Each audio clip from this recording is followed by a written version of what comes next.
তো কোচি করে বন্ধুরা আমার আজকে হিরো হোন্ডা কালার করছি। দেখুন একটু পুরোনো মতন হয়ে গেছিলো, নতুন টায়ার কিনে আনলাম। তো নতুন টায়ারে যে ইয়েটা থাকে মানে হলুদ কালার কিনে এনে যে দাগটা থাকে, দাগটা নেই। আমি কালারটা দিচ্ছি, সাজিয়েছি সুন্দর করে দেখুন। তো এই যে কালারটা দিলে হেভি সুন্দর লাগবে, আপনাদের পুরোটাই দেখাবো কি করে কি করলাম।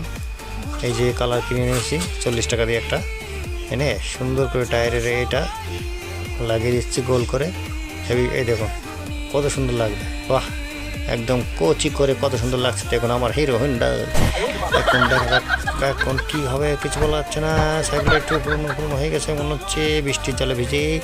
তো এখন কোচি করে দেখা যাচ্ছে হেভি সুন্দর আছে। দেখো এত সুন্দর হয়েছে, কিছু বলার নেই।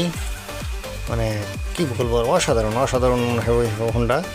তো সব আপনাদের কী আর বলবো, শেয়ার করছি আমার সাইকেলটা কেমন লাগছে। দেখুন আপনারা, এই যে হ্যান্ডেলটা করেছি, হ্যান্ডেলটা পাল্টিয়েছে, যে এটা কত সুন্দর দেখা যাচ্ছে, বাপরে বাপ।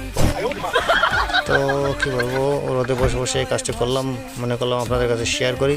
তাই জন্য আমি শেয়ার করার একটা মন নিয়ে এটা দেখাচ্ছি আর কি। আপনারা ভালো লাগলে আমার হোন্ডাকে একটু লাইক করে দেবেন, ভিডিওটি শেয়ার করে দেবেন। কেমন লাগলো আমার সাইকেলটা, কেমন লাগছে দেখুন। সরি, আমার হিরো হোন্ডাটা, আর হিরো হোন্ডাটা কেমন লাগছে দেখুন। এটাই আমার হোন্ডা, গরিব মানুষ, এখন তো আমার বাইক কেনার পয়সা নেই, তো আমি এটাই মনে করি আমার সব থেকে বুলেট এবং হিরো হোন্ডা। কচি করে দেখুন রাত্রেবেলা কত জিল করছে, বাহ। তো বন্ধুরা লাইক করে দেবেন কচি করে, আপনারা তো লাইক করেন না, জানি হিংসা হয় মনে। বাই।